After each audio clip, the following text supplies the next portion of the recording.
Hello दोस्तों, तो आज मैं आप लोगों को बताने वाला हूं रूल ऑफ लॉ क्या है, विधि का शासन क्या है।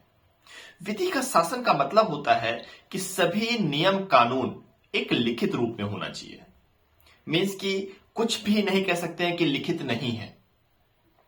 दूसरा, कानून जो है उसके अनुसार किसी को विशेषाधिकार नहीं है। विशेषाधिकार का अर्थ यह हुआ कि यदि मुकेश अंबानी है और कोई गरीब का बच्चा है, दोनों अगर जा रहे हैं किसी स्टोर पे, अगर 5 रुपए की पार्लेजी है तो 5 ही रुपए का मिलेगा। विशेषाधिकार का अभाव हो, मीन्स कि किसी को विशेष अधिकार नहीं दिया जाता है।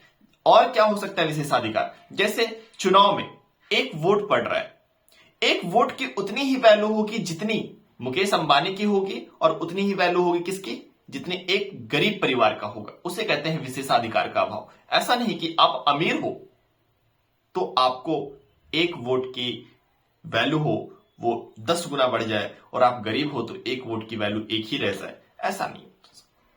इसी को कहते हैं विशेषाधिकार का अभाव। तीसरा, विधि के समक्ष समता का अधिकार। विधि के समक्ष समता का अधिकार का मतलब क्या हुआ दोस्तों? विधि है तो ऐसा हो सकता है कि अगर प्रधानमंत्री जा रहे हैं तो कोई भी अपराध कर दे तो उनको छूट मिले, या फिर कोई मुख्यमंत्री जा रहे हैं कोई अपराध कर दे तो उनको छूट मिले। यदि विधि में लिखा है कि इनको 2 साल की सजा है तो सभी को 2 साल की सजा हो। वो प्रधानमंत्री मोदी जी हो सकते हैं, या फिर राहुल गांधी हो सकते हैं, या कोई भी XYZ हो सकता है, या अंबानी ही क्यों ना हो। तो इसे कहते हैं विधि के समक्ष समता।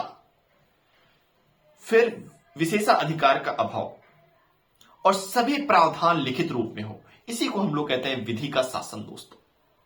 पहले क्या होता था? पहले होता था राजा जो मन में आया वो डिसीजन दिया, और साथ में जो मन किया वो सजा सुना दिया। उसे हम लोग नहीं कह सकते हैं विधि का शासन।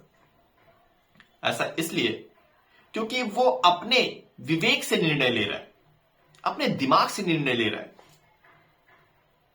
इसलिए हम लोग विधि का शासन भारत में बहुत स्ट्रांगली है।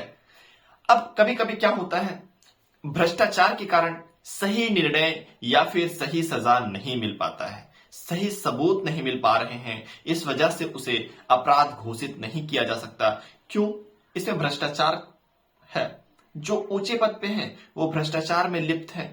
इस वजह से सभी को सही निर्णय नहीं मिल पाता। थैंक यू दोस्तों।